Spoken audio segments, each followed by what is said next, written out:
Olá a todos. Vocês sabiam que, segundo o grande sociólogo Max Weber, existem três tipos de autoridade. Max Weber é um dos grandes clássicos da sociologia e ele vive no contexto da Revolução Industrial, o contexto no qual nasceu a sociologia. E ele analisa que na história das sociedades predominam três tipos de autoridade.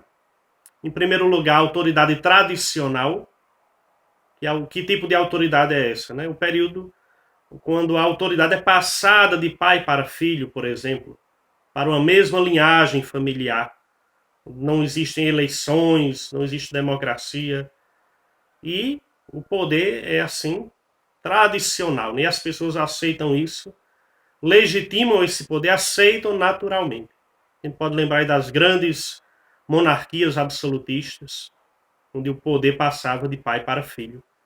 Mesmo o filho ainda pequeno, não tinha atingido a idade da razão, mas o poder passava para ele. Isso é muito comum ainda, parece distante de nós, mas não, está muito presente, sobretudo na política brasileira, por exemplo, quando nas nossas cidades, no Brasil ainda, o poder continua nas mãos das mesmas famílias.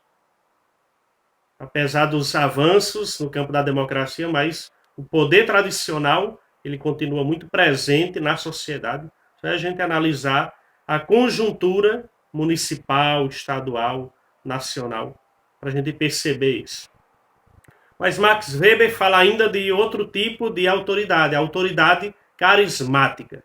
Aqueles líderes na história que conquistam, que exercem um fascínio, um domínio sobre o povo pelo carisma. Né? Lula, por exemplo, é um exemplo de líder carismático. Fidel Castro e outros grandes líderes, né? Gandhi, e outros. Podíamos citar muitos exemplos de pessoas que lideram pelo carisma. Né? Eles sabem, gozam de boa estima pelo povo, de boa autoestima.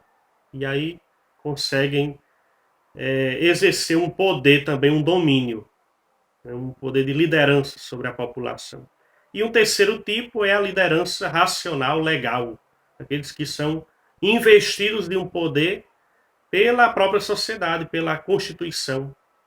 Um exemplo muito simples, claro, é as eleições presidenciais. Né, a pessoa é revestida de um poder baseado na legalidade, nas leis. Esses três tipos de poderes podem se mesclar naturalmente. Por exemplo, Lula é um líder carismático, mas que foi revestido como presidente dentro da legalidade, de um poder legal, rompendo com a grande tradição no Brasil, que é uma tradição de coronéis das mesmas famílias no poder. Então eles podem se mesclar, esses três tipos de poderes. Mas é importante a gente ter claro essa distinção, porque isso cai muito nas provas do Enem, nas provas de vestibulares e concursos. Fica aí a nossa dica de hoje. Se inscreve aí no nosso canal e compartilhe o nosso vídeo.